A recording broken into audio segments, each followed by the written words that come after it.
నిన్న సిద్దిపేట నియోజకవర్గ యాదవ్ ఫంక్షన్ హాల్లో ఐడి కార్డు ఇవ్వడానికి వచ్చినటువంటి హరీష్ రావు ఐడి కార్డు ఇచ్చి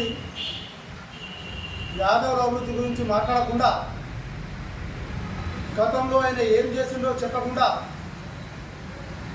రాజకీయాలు మాట్లాడుతూ కాంగ్రెస్ పార్టీ మోసం చేసిందని చెప్పుకుంటూ మళ్ళీ కూడా అబద్ధాలతో పబ్బం గడుపుకునే ప్రయత్నం చేస్తుంది హరీష్ రావు.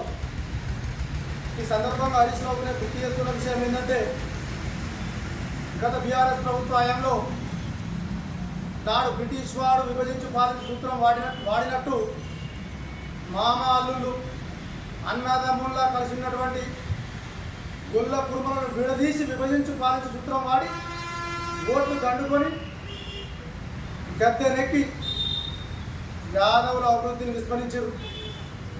అంతేకాకుండా సిద్దిపేటలో కొంతమంది మా యాదవ పెద్దలు గతంలో 20-25 ఏళ్ల కింద యాదవ పండుగ నిర్మించారు.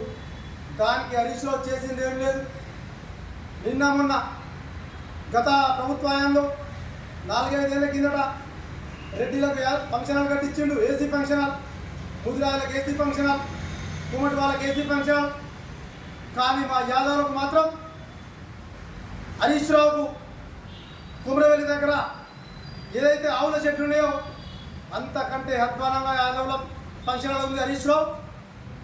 అది మర్చిపోయి ఏదో మీరు యాదవులకు ఉరగబట్టినట్టు గొప్పలు చెప్పుకోవడం సిగ్గుచేటు. ఇకనైనా హరీష్ రావు యాదవుల గురించి మాట్లాడుకుంటూ ఇంకో మాట అన్నాడు. గతంలో డీడీలు కట్టే మోసపోయారు యాదవులు అని చెప్తుడు.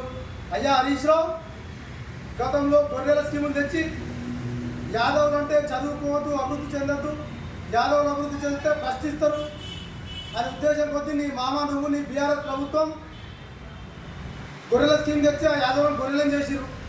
యాదవ బిడ్డలు గొర్రెలే కాసుకోలే బతకాలే తప్ప వీళ్ళు విద్యావంతులు కావాలనే ఉద్దేశం గొర్రెల స్కీమ్ తెచ్చి దానితో కూడా గొర్రెల రీసైక్లింగ్ పేరుతో నీ బీఆర్ఎస్ సంచరులు, మీ దళారులు మీ జేబులు నిండినాయే తప్ప ఏ యాదవ సోదరుడు కూడా అభివృద్ధి చెందలేదు నీ గొర్రెల స్కీమ్తో.